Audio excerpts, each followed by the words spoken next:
তোমার ছেলের এত বড় সাহস কি করে সে আমার হাজবেন্ডের গায়ে হাত তোলে? তার কি অপরাধ? সে তোমার ব্যবসা প্রতিষ্ঠানটা দেখে শুনে ঠিকঠাক রেখেছে, দেখি তার অপরাধ? তোমার এত বড় বড় টেন্ডার এনে দিয়েছে, এটা কি তার অপরাধ?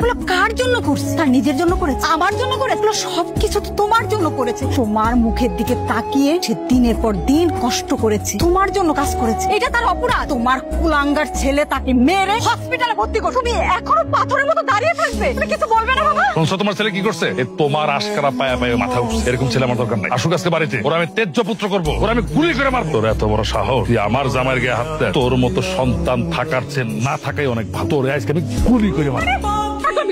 ও কি করছে শোনো নাই? ও আমাদের জামাইকে মেরে হাসপাতালে ভর্তি করছে। মা তুমি সরো, আমিও দেখতে চাই চৌধুরীর বন্ধুকে কতগুলো গুলি আছে, কতগুলা গুলি আমার বুকে ঢুকাইতে পারে। এতদিন তোর আমি কিচ্ছু বলি, আজকে তুই আমার মেয়ের জামাইরে মাইরা তারে হাসপাতালে ভর্তি করছস। তোর এত বড় সাহস, তোর আজকে ছাড়বো না। মা তোমার স্বামীর চুপ থাকতে বলো, আজকে আমি বলবো সবাই শুনুক। তো জামাই জামাই করেন না, এই জামার জন্য আজকে আপনি মরতে বসছিলেন। আপনার গাড়ি আজকে অ্যাক্সিডেন্ট করছে। একটা কথা, ওই হারামজাদা।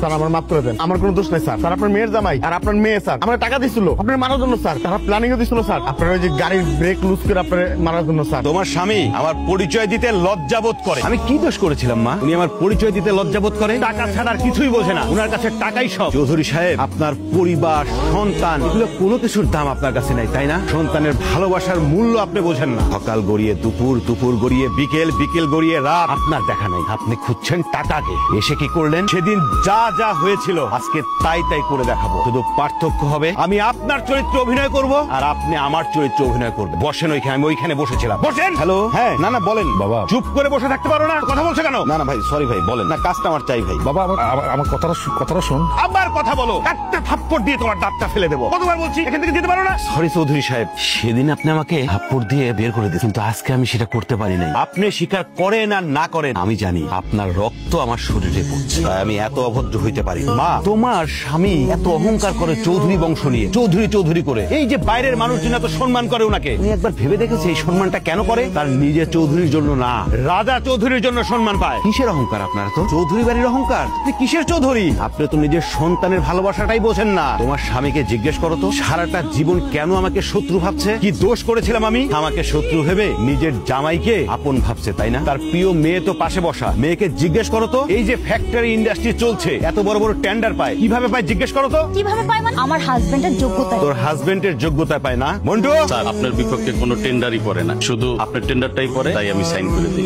প্রতি টেন্ডারের সময় টাকা নাও, সেটা কি বলেন স্যার? আমি ঘুষ নিব? আমার গাড়ে তো মাথা একটাই। এর আগের টেন্ডারে না 2 কোটি টাকা নিলাম। জি না স্যার, আমি 1 টাকাও ঘুষ নেই না। রাজা ভাইয়ের মতো যদি ভাই আমার পাশে থাকে তাহলে আমি টাকা দিয়ে কি করব? তোমার মেয়েরে জিজ্ঞেস করতে বলো, টেন্ডারের নামে, অফিস চালানোর নামে কোটি কোটি টাকা নেয়, সেগুলো সে কি করে জিজ্ঞেস করতে বলো। আমি বলছি কোথায় রাখছে এই টাকা দিয়ে, কি করেছে? টাকা দিয়ে ও আর ওর জামাই শহরে বাড়ি করেছে, গাড়ি করেছে, বিদেশে ব্যাংক ব্যালেন্স করে। তারপরে আমি ওদের কিছু বলি নাই মা, আমি সব জানতাম। আজকে ওর জামাইরে কেন মারছি জানো? তারে যখন মারার প্ল্যান করছে সেই মানুষটাকে আমি ছেড়ে দিতে পারি, এই জন্য আমি মেরে হাসপাতালে পাঠাইছি। আমার তো উচিত ছিল একদম জীবনে মেরে ফেলা। আর একটা কথা চৌধুরী সাহেব, আমার জন্যই তো আপনার এত সমস্যা। আমি থাকছি না এই বাড়িতে, আমি বাড়ি ছেড়ে চলে যাব। মায়া আসো আমার সাথে, আসো।